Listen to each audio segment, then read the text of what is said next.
Hello, hello. Actually on time. We're going to shape some bread. Our seeded bread has been mixed and added salt, and we gave it some folds, and then we let it ferment, and now it's ready. So one of the harder things to tell is when your bread is ready. You just kind of got to do it again and again.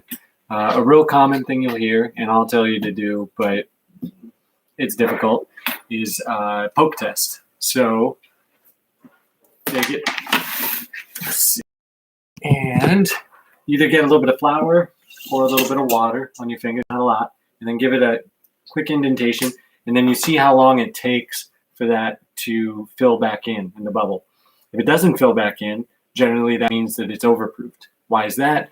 Because what's happening is you've stretched out all of those starch and proteins all the way out to the point, and then when you press it, essentially you're ripping all of them. So it doesn't spring back because you rip them apart.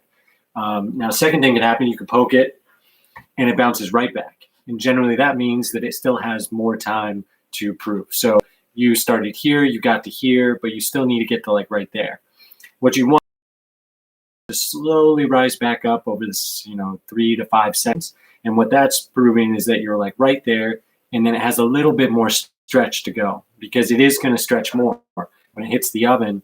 Well, first, but then second, when you throw it into the oven, even if you're really gentle shaping and you just barely touch it and you throw it into a basket or into a container, even if you barely stretch it shaping, when it hits the oven, it's going to get oven spring. All the steam's going to be released. The yeast is going to go crazy and start producing a bunch of gases. So either way, it's still going to stretch. And if it's already stretched to the point of snapping and then it hits the oven, it's going to rip apart, go like that. It'll get real big for a second, but then because it has nothing to hold it, it has no structure, it'll collapse back down. So it'll be really dense, typically. It'll fall. Underproof bread also looks the same because you start really tight and then it just does this. So a lot of times when you bake it, an underproofed and an overproofed bread, it's kind of hard to tell which one it is. So it's easy to tell when it's in here, but if you don't know what you're doing, the result can be fairly similar if you're not used to what you're looking at. So anyways, that's why you have to proof right. Best thing you can do is get a straight-sided container, and while you're learning how to judge the bread when it's done, make the same amount, make the same weight, and you do it in the same container. And that way you can watch it rise, and then you can poke it and lift it and touch it and feel it and get used to it. But the volume is going to tell you when it's done. Now, you don't want to get used to that because you're not always going to have the same container making the same amount of bread or even making the same bread. So while you're practicing with the volume, so when your volume gets to a certain point and you bake it and it comes out great, then you know that's about where it needs to be. But then get to that point every time, but then practice poking it as it's going through that process. And you'll get better at telling when it has the right amount of gases, when it's stretched to the right amount. And then as you do different types of bread or make different weights of loaves or multiple loaves or less or more, where you go to make bread somewhere else where you don't have the only proofing container that you know how to use. So don't get used to that, but use it as a tool to get better. So let's shape. We're going to shape with water the first time and then flour on our second shape after we rest. We do the water so that we don't get any excess flour worked into the inside of the dough that won't be hydrated. And then we use flour in the second one because it has to go into a basket. So you have to put something on it to stop it from sticking to the basket. So shape with water the first time and then shape with flour the second time, being careful not to work the flour into the inside of the bread, keeping it on the crust on the outside. So let off, move this a little bit. So put this guy out, hopefully.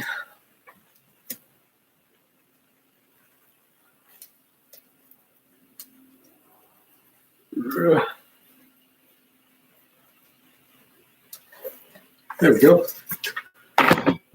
All right.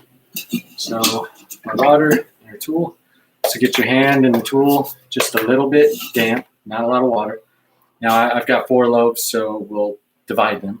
I can only make you one.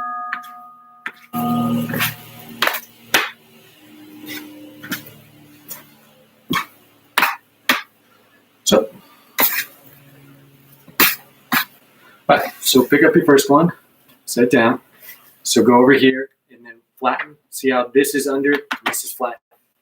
Push it towards you. And that's it. That's all you want to do. Just a little bit of tension. This is going to be your crust. Just a little bit of tension. And now we'll set it out of the way. Pick up your next one. So, see, I'm kind of pushing it and then tensioning it this way so that this catches and this tensions. Push right there. And that's it. A little more water. The tool in my hand. Same thing. Okay. Pull it towards you. Turn it so that you pull a new section.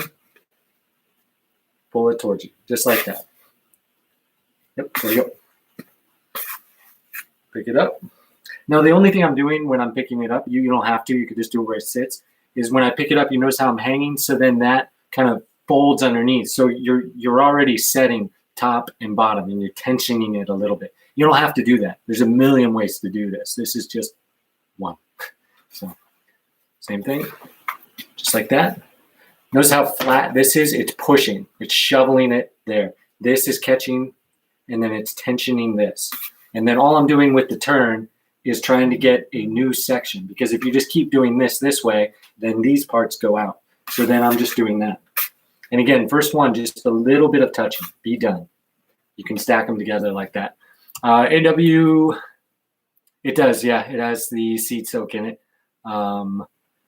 Yeah, you can see them all in there now.